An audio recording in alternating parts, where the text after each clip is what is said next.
अगर आप इन छोटी छोटी बातों का ध्यान रखेंगे तो इस मशीन से आपको प्रेम हो जाएगा। तो क्योंकि आप अगर इसका ख्याल रखेंगे तो ये आपके पूरे परिवार का ख्याल रखेंगे। चीज़ों को ब्लेम करने से ज़्यादा ज़रूरी है ये समझना कि क्या मैं उसका ऑप्टिमम यूटिलाइजेशन कर भी पा रहा हूँ कि नहीं। हाय नमस्कार साथियों, मैं कपिल सिद्धर एक बार फिर से आपके साथ हाजिर हूँ कैंगन से जुड़ी हुई सीरीज में। आज हम बात करेंगे इस मशीन से निकलने वाले पानी का आप कैसे बेहतर इस्तेमाल कर सकते हैं और उससे हेल्थ बेनिफिट ले सकते हैं। तो सबसे पहली चीज़ जो ध्यान रखने योग्य है दोस्तों, इस मशीन को इंस्टॉल करने से पहले सबसे ज़रूरी है यह मेज़र करना कि आप इस मशीन को कितने TDS का पानी दे रहे हैं। अगर आप इस मशीन को 100 से कम TDS का पानी देते हैं, जैसे कि बहुत सारे लोग 50 TDS, 10 TDS, 15 TDS, 20 TDS का पानी अपने घरों में यूज़ करते हैं, तो अगर आप इस मशीन से 10, 15, 20 TDS का पानी पास ऑन करेंगे तो उसके अंदर कोई रॉ मटेरियल ही नहीं है, तो ये पानी आयोनाइज कैसे कर पाएगी।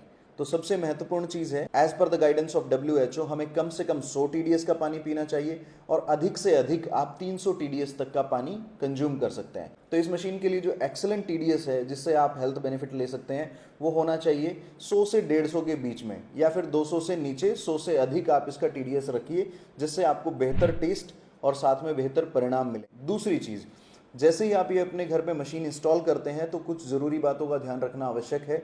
जैसे कुछ लोग होते हैं 5 TDS, 10 TDS का पानी पी रहे हैं, तो आप ऑलरेडी काफ़ी समय से बहुत एसिडिक वाटर कंज्यूम कर रहे हो।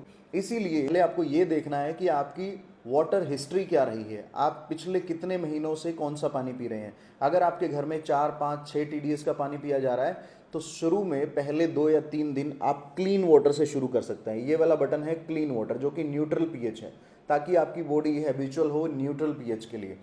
उसके 2-3-4 दिन बाद आप शुरू कर सकते हैं 8.5 पीएच का पानी। 8.5 पीएच, ये ब्लू बटन दबाते हैं तो इस 3 ऑप्शन दिए गए हैं। सबसे पहले 8.5 पीएच है, फिर 9.0 है, फिर 9.5 है।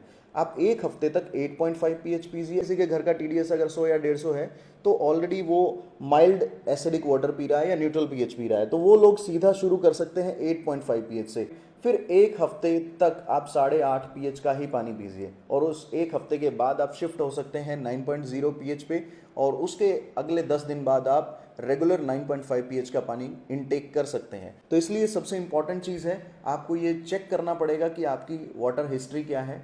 उसके बाद अभी आप पानी जो पीना शुरू कर चुके हैं, इसका TDS इस जो मशीन को दे रहे हैं वो कितना है। या फिर कई बार ऐसी भी प्रॉब्लम होती है कि इस मशीन को आपने 150 TDS तो दिया है, लेकिन कुछ समय बाद आपके वाटर वर्क्स का जो पानी है वो हैवी TDS का आना शुरू हो जाता है, जैसे कि 300, 400, 500, 600, 1000 भी।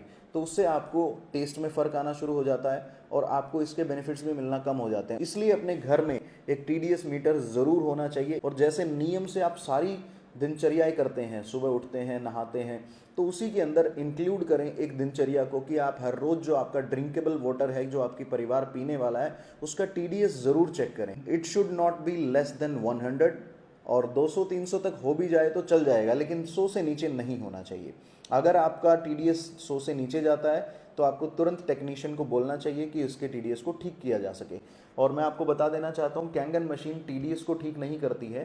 कैंगन मशीन सिर्फ पीएच पे काम करती है, आयोनाइजेशन पे काम करती है। There is a huge difference between RO and ioniser.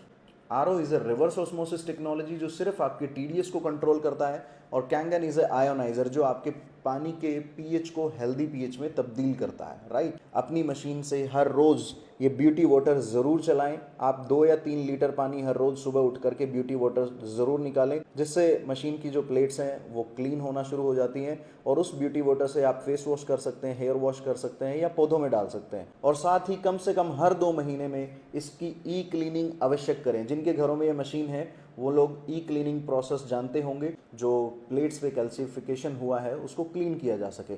और 6 महीने में एक बार अपनी मशीन की डीप क्लीनिंग ज़रूर करवाएं। वो टेक्नीशियन को बुला के कर सकते हैं या आप अपने घर पे भी कर सकते हैं। यूट्यूब पे बहुत सारी वीडियोस अवेलेबल हैं क्लीनिंग की और डीप क्लीनिंग की, तो उससे आप समझ सकते हैं कि इस मशीन की क्लीनिंग कैसे होगी और डीप क्लीनिंग कैसे होगी। अगर आप इन छोटी छोटी बातों का ध्यान रखेंगे तो इस मशीन से आपको प्रेम हो जाएगा दोस्तों, क्योंकि आप अगर इसका ख्याल रखेंगे तो ये आपके पूरे परिवार का ख्याल रखेगी। बहुत सारे लोग they don't know how to use the technology. तो Kangen is a technology, you have to understand that कि आपको इसको इस्तेमाल कैसे करना है।